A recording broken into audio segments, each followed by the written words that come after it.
Very good. आज हम आपकी पाठ्य पुस्तक स्पर्श भाग 2 से मीरा के पद पढ़ेंगे और सर्वप्रथम व्याख्या भी करेंगे।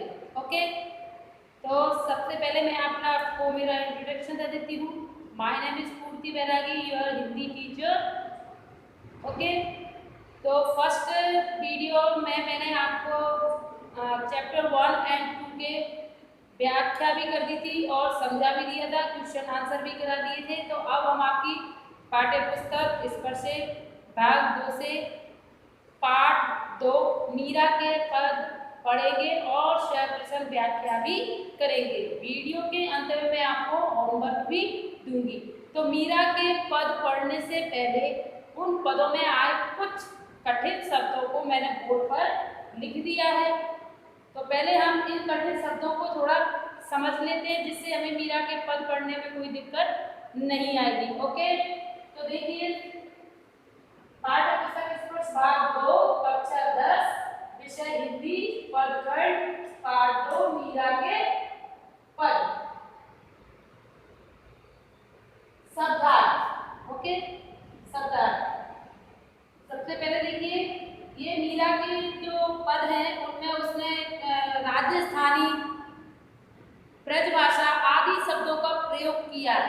तो हम पहले अपने कठिन शब्दों को थोड़ा समझ लेते हैं, उसके बाद किताब से पढ़ेंगे। हरि, हरि का अर्थ यहाँ पर है कृष्ण। हरो, हरो का अर्थ है दूर करो, यानी कष्ट दूर करो। जन, जन का मतलब है सेवक, या जन शब्द मीरा के लिए प्रयोग हुआ है। जन शब्द यहाँ पर आपके पद में किसके लिए प्रयोग हुआ है? मीरा के लिए। भीर, भीर का मतलब होता है पीड़ा। चीर, चीर का अर्थ होता है वस्त्र या कपड़ा। शरीर, शरीर का अर्थ यहाँ पर क्या है? शरीर, काया या तन। बूढ़तो, बूढ़तो का मतलब होता है डूबता हुआ। ओके, दूसरे का देखिए गजराज, गजराज का अर्थ क्या है? हाथी। पीर का अर्थ यहाँ पर क्या है? पीड़ा। पीर का अर्थ क्या है? पीड़ा, और यहाँ पर पीर का अर्थ भी पीड़ा ही है। चाकर, चाकर का अर्थ है नौकर या दासी। खर्ची, खर्ची का अर्थ है खर्च। भाव भक्ति, भावपूर्ण भक्ति। जागीरी, जागीरी है संपत्ति। धेनु, गाय। ओके, बढ़ावन, बनाऊ। बिच, बिच बीच में।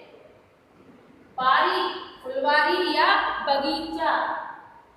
दर्शन, दर्शन का अर्थ है यहाँ पर, दर्शन का अर्थ है दर्शन। यहाँ पर मीराबाई ने अपने शब्दों में राजस्थानी भाषा का प्रयोग किया है। कुसुम्बी, कुसुम्बी का, कुसुम्बी साड़ी का अर्थ क्या है? लाल साड़ी। अधीरा, अधीरा का अर्थ है व्याकुलता। हिबड़ो, हिबड़ो का अर्थ क्या है? दिल से। राजस्थान में दिल से या मन को, हृदय को क्या कहते हैं? हिबड़ो। ओके, तो ये थे आपके पाठ्य पुस्तक से कुछ कठिन शब्द मीरा के पदों से। तो पाठ पढ़ने से पहले मीरा के जीवन परिचय के बारे में हमें जानना बहुत जरूरी है। ठीक है, तो हम पहले मीरा के जीवन परिचय के बारे में थोड़ा सा जान लेते हैं, और उन्होंने कौन कौन सी कृतियां लिखी हैं, कौन कौन से पद लिखे हैं, इन सब चीज़ों के बारे में जानना हमारे लिए जरूरी है। तो आइए पहले हम मीरा के बारे में जान लेते हैं। मीराबाई का जन्म जोधपुर के चौपड़ी गांव में 1503 में हुआ। माना जाता है कि मीराबाई की 13 वर्ष की आयु में शादी हो गई थी। वो मेवाड़ के महाराणा सांगा कुंवर भोजराज से उनका विवाह हुआ। मीराबाई की शादी कब हुई थी? मीराबाई जब 13 वर्ष की थी तब उनकी शादी हो गई थी, और उनके पति का नाम था भोजराज। ओके, उनका जीवन दुखों की छाया में ही बीता। बाल अवस्था में ही माँ का देहांत हो गया। विवाह के कुछ ही साल बाद पति फिर और एक युद्ध के दौरान ससुर का भी देहांत हो गया। देखिए, मीरा बहुत छोटी थी तभी उसकी शादी कर दी गई। शादी के कुछ दिनों बाद उसके पति का स्वर्गवास हो गया। ये एक युद्ध में उनके ससुर का भी स्वर्गवास हो गया, बचपन में उसने अपनी माँ को खो दिया था। तो मीरा का लगभग जो 13 वर्ष की आयु था उसका जीवन बहुत ही कष्टों में गुजरा था। भौतिक जीवन से निराश मीरा ने घर परिवार त्याग दिया और वृंदावन में डेरा डाल पूरी तरह गिरधर गोपाल कृष्ण के प्रति समर्पित हो गई। देखिए, जब मीरा के जीवन में काफी दुखों का आगमन हो गया तो उसका आधुनिक चीजों से या भौतिक चीजों से उसका मोह भंग हो गया, मतलब सब चीजों को उसने त्याग दिया और सिर्फ कृष्ण भक्ति में लीन रहने लगे। तो कृष्ण भक्ति उनके मन में कैसे जागृत हुई? तो इसके पीछे एक तथ्य ये भी कहा जाता है कि बचपन में किसी की बारात आ रही थी तो मीरा जिद करके अपनी माँ से पूछती है, माँ ये कौन है? तो माँ कहती है ये दूल्हा है और इसकी दुल्हन से शादी हो रही है। तो मीरा जिद करके पूछती है कि माँ मेरा दूल्हा कहाँ है, मेरा दूल्हा कहाँ है? तो माँ उसकी परेशान होकर कृष्ण भगवान की मूर्ति की तरफ इशारा करते हुए कहती है कि ये तुम्हारा दूल्हा है। तो उस दिन से ही मीरा बचपन से ही कृष्ण को अपना सब कुछ समझने लग गई, अपना स्वामी समझने लग गई, अपना प्रियतम समझने लग गई। मतलब जीवन में अगर उसका कोई महत्व था तो यही था कि गिरधर गोपाल यानी श्री कृष्ण ही उसके लिए सब कुछ थे।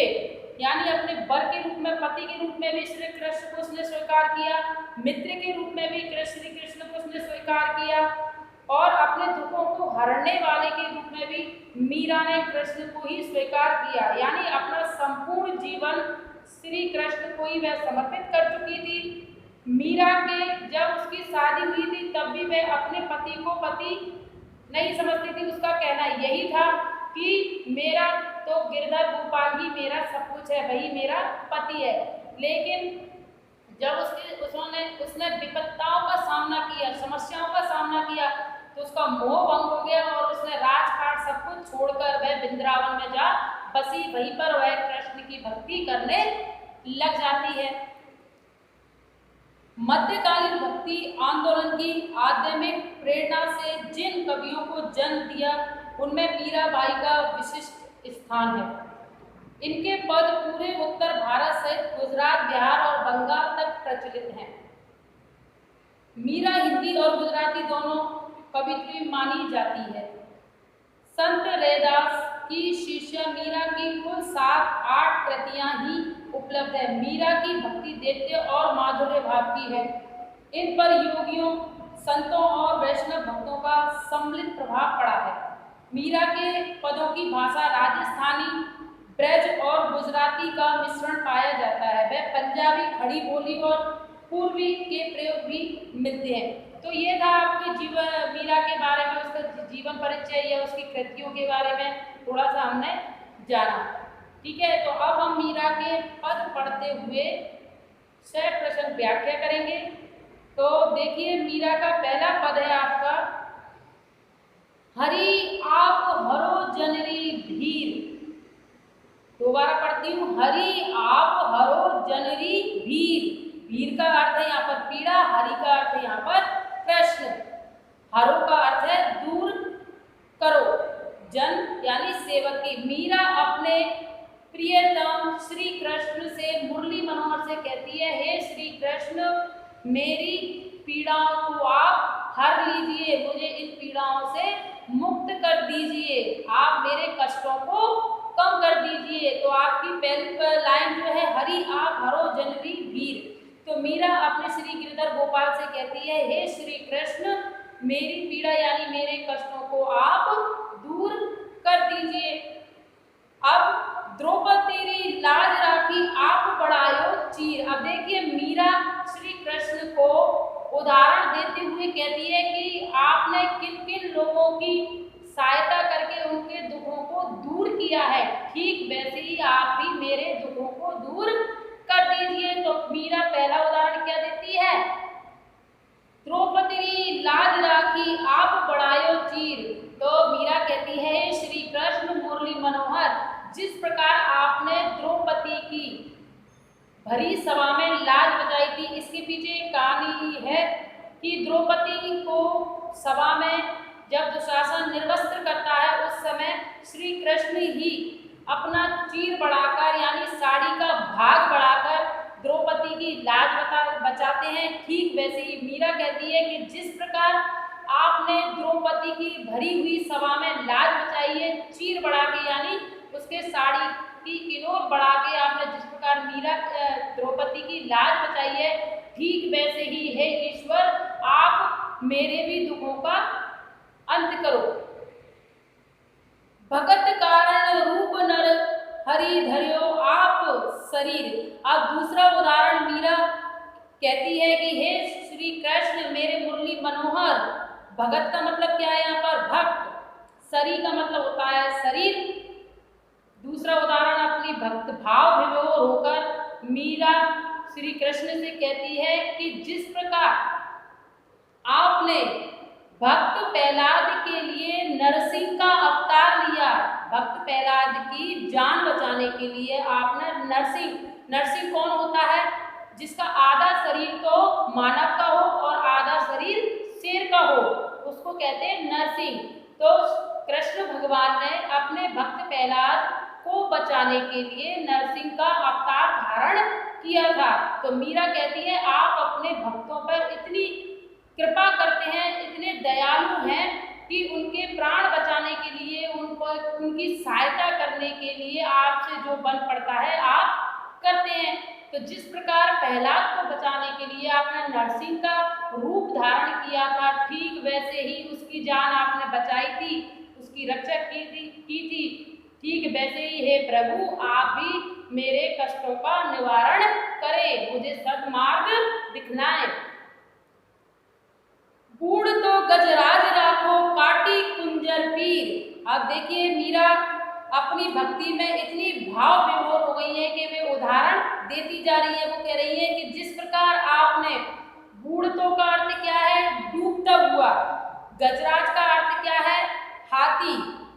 काटी कुंजर पीर, पीड़ा को नष्ट किया। जिस प्रकार आपने गजराज यानी हाथी के डूबते हुए हाथी की रक्षा की थी, डूबते हुए हाथी की रक्षा श्री कृष्ण ने कैसे की थी? उसे मगरमच्छ से बचाया था, उसकी पीड़ा को कम किया था श्री कृष्ण ने। दासी मीरा लाल गिरधर हरो हमारी भीर। अंत में अपनी अंतिम इन पंक्तियों में मीराबाई कहती हैं मैं आपकी दासी हूँ, मैं आपकी सेविका हूँ। मीरा लाल गिरधर हरो हमारी भीर। है मीरा के गिरधर लाल गोपाल, आप अपनी मीरा की पीड़ा हर लीजिए, मीरा के कष्टों को कम कर दीजिए। तो देखिए बच्चों, आपके पहले पद में मीरा ने श्री कृष्ण से अपनी पीड़ा को कम करने के लिए कई उदाहरण दिए हैं। कभी द्रौपदी का उदाहरण दिया है, कभी गजराज का उदाहरण दिया है, कभी नरसिंह का उदाहरण दिया है। तो मीरा कई प्रकार के उदाहरण देकर श्री कृष्ण से गुहार लगाती है, प्रार्थना करती है कि जिस प्रकार आपने इन लोगों की सहायता की, वैसे ही आप भी मेरी सहायता कीजिए। अभी देखिए आपका दूसरा पद, श्याम मारे चाकर राखो जी, गिरधारी लाला माने चाकर राखो जी। अब मीरा अपनी भक्ति में भाव विभोर श्री कृष्ण कहती है हे श्याम, हे मुरली मनोहर, आप मुझे अपनी नौकरानी बना लीजिए, मुझे आपकी दासी बना लीजिए, मुझे आप अपनी सेविका बना लीजिए। दोनों पंक्तियों में मीराबाई क्या कहती है? श्री कृष्ण से एक ही बात कहती है, हे श्री कृष्ण मुरली मनोहर, मुझे आप अपनी दासी बना लीजिए, आप मुझे अपनी नौकरानी बना लीजिए। चाकर रहसु बाग लगासु नित उठ दर्शन पास्यु। अब मीराबाई कहती हैं कि आप जब मुझे अपनी नौकरानी बना लोगे, सेविका बना लोगे, तब मैं आपके लिए बाग लगाऊंगी, बाग बगीचे लगाऊंगी। नित उठ दर्शन पास्यु। अब मीराबाई कहती हैं जब आप मुझे अपनी नौकरानी दासी बना लोगे तो मैं आपके लिए फूलों के बाग लगाऊंगी, बाग बगीचे लगाऊंगी, जिसके कारण मैं आपके प्रतिदिन रोज दर्शन कर सकूं। वृंदावन री कुंज गली में गोविंद लीला गाई। अब मीराबाई कहती हैं हे श्री कृष्ण मुरली मनोहर, मैं वृंदावन की कुंज गलियों में आपकी भक्ति के गुणगान करूंगी, आपके नाम का स्मरण करूंगी और आपके नाम के गीत गाऊंगी। गोविंद लीला गायसु, यानी मीराबाई कहती हैं कि मैं आपकी भक्ति के मैं भाव विभोर होकर वृंदावन की कुंज गलियों में आपके नाम का स्मरण करूंगी और वीणा बजाते बजाते आपके नाम को जपती रहूंगी, गाती रहूंगी। चाकरी में दर्शन पाशु सुमरण पाशु खर्ची, अब जब मैं आपकी नौकरी करूंगी, आपकी चाकरी करूंगी, जब मैं आपकी दासी बन जाऊंगी तो आपके नित्य प्रतिदिन दर्शन पाती रहूंगी। सुमरण पाशु खर्ची, और जब मैं आपका नाम लूंगी, जब मैं आपका नाम लूंगी, आपको स्मरण करूंगी तो मेरा खर्चा भी निकल जाएगा, यानी मेरा जेब खर्चा भी निकल जाएगा। तो आपको मैं बता दूं, जब हम किसी को नौकर रखते हैं या अपना दास बनाते हैं तो उसको पैसे देने पड़ते हैं। तो मीरा यहाँ पर कहती है, हे प्रभु आप अपनी मुझे नौकरानी बना लीजिए, दासी बना लीजिए, मैं आपके लिए अच्छे सुंदर सुंदर बाग लगाऊंगी और बाग लगाते हुए मैं आपके प्रतिदिन दर्शन करूंगी और वृंदावन की कुंज गलियों में गा गा कर घूमूंगी। तो ये आपको क्या श्री कृष्ण की तरफ से उनको एक खर्चा मिल जाएगा, जेब खर्च मिल जाएगा। तो इन पंक्तियों में श्री कृष्ण से मीरा ने अपनी भक्ति के लिए, भक्ति करने के लिए उनकी सेविका बनना भी स्वीकार किया है। श्री कृष्ण से वो प्रार्थना करती है कि आप मुझे अपनी सेविका बना लीजिए और मैं आपकी हमेशा सेवा करती रहूंगी। अब देखिए मीरा अपने आगे वाले पदों में कहती है, भाव भक्ति जागरी पाशु तीन वाता सरसी। अब मीरा कहती है कि जब मैं आपकी नौकरानी बन जाऊंगी, आपकी दासी बन जाऊंगी तो मुझे ये तीनों चीजें प्राप्त हो जाएंगी। कौन कौन सी? दर्शन करने की, स्मरण करने की और भाव भक्ति की। यानी जब मैं आपकी दासी बन जाऊंगी, नौकरानी बन जाऊंगी तो नित्य उठ मैं आपके दर्शन करूंगी और दूसरे मुझे आपके हमेशा आपको याद करने का समय मिलेगा और मैं सदा भावपूर्ण आपकी भक्ति करती रहूंगी। तो ये तीनों चीजें मुझे प्राप्त हो जाएंगी। मोर मुकुट पीतांबर सोहे गलवे जंती माला, वृंदावन में धेनु चरावे मोहन मुरली बाला। अब देखिए मीरा यहाँ पर नीचे वाले पदों में श्री कृष्ण के रूप सौंदर्य का वर्णन करते हुए कहती हैं कि हे श्री कृष्ण, मोर मुकुट पीतांबर सोए गलवे जंती माला। हे श्री कृष्ण, मोर मुकुट यानी मोर के पंखों से बना हुआ जो मुकुट है आपके माथे पर कितना शोभायमान लग रहा है और आपके शरीर पर पीले वस्त्र, पीतांबर का अर्थ क्या है? पीले वस्त्र भी बहुत ज्यादा शोभित हो रहे हैं। और गल बैजंती माल यानी आपके गले में बन के फूलों की माला शोभायमान हो रही है। मैं दोबारा समझाती हूँ आपको कि मीरा अपनी भक्ति में भाव विभोर होकर श्री कृष्ण के रूप सौंदर्य का वर्णन अपने शब्दों में इस प्रकार करती है कि मोर मुकुट पीतांबर सोए गल बैजंती माल, वृंदावन में धेनु चरावे मोहन मुरली बाला। मीरा कहती हैं, हे श्री कृष्ण, जो मोर के पंखों का मुकुट है आपके सिर पर, शीश पर कितना शोभायमान लग रहा है और पीले वस्त्र से में आप कितने सुशोभित हो रहे हैं और आपके गले में गल बैजंती माल यानी बन के फूलों की माला कितनी शोभायमान लग रही है।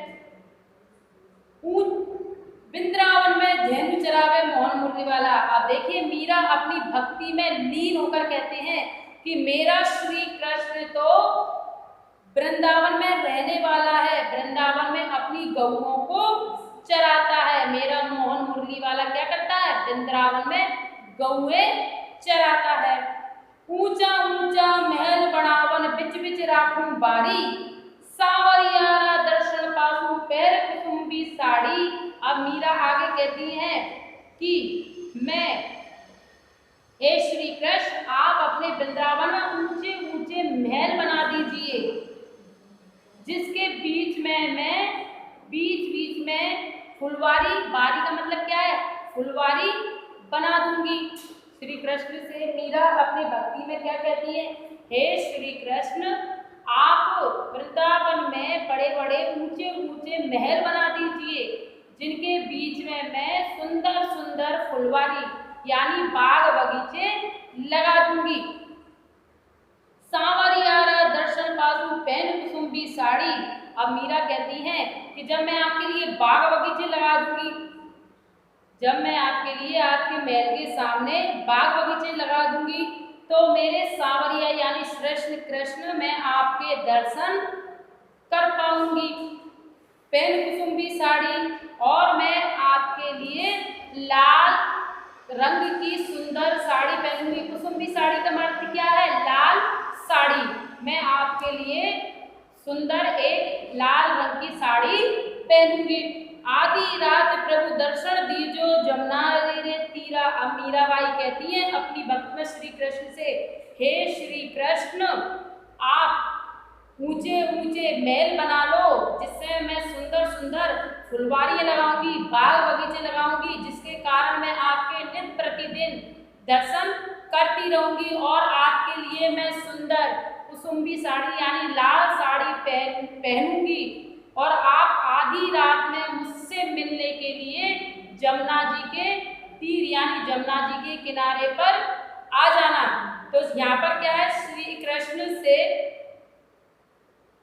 मीराबाई अपना प्रेम व्यक्त करने के लिए, श्री कृष्ण के दर्शन पाने के लिए व्याकुल होकर कहती हैं। यह इस पद में श्री कृष्ण के प्रति मीरा की भावपूर्ण भक्ति का उल्लेख किया गया है। किस भक्ति का उल्लेख किया गया है? भावपूर्ण भक्ति का उल्लेख किया गया है। मीरा अपनी भावपूर्ण भक्ति में भाव होकर कहती हैं कि श्री कृष्ण, मैं आपके लिए सुंदर यानी लाल रंग की साड़ी पहनूंगी, और आधी रात को आप यमुना जी के तीरे यानी यमुना के किनारे आप मुझसे मिलने आना, मैं आपके दर्शन करना चाहती हूँ। यहाँ पर मीरा की व्याकुलता के बारे में भी हमें पता चलता है कि श्री कृष्ण से मिलने के लिए वो कितनी व्याकुल है। मीरा रा प्रभु गिरधर नागर हिबड़ो घड़ो अधीरा। मीरा अंत में, हिबड़ो का अर्थ क्या है? हिबड़ो शब्द राजस्थानी भाषा का शब्द है। हिबड़ो क्या है? राजस्थानी भाषा का शब्द है। हिबड़ो का अर्थ होता है हृदय या दिल से।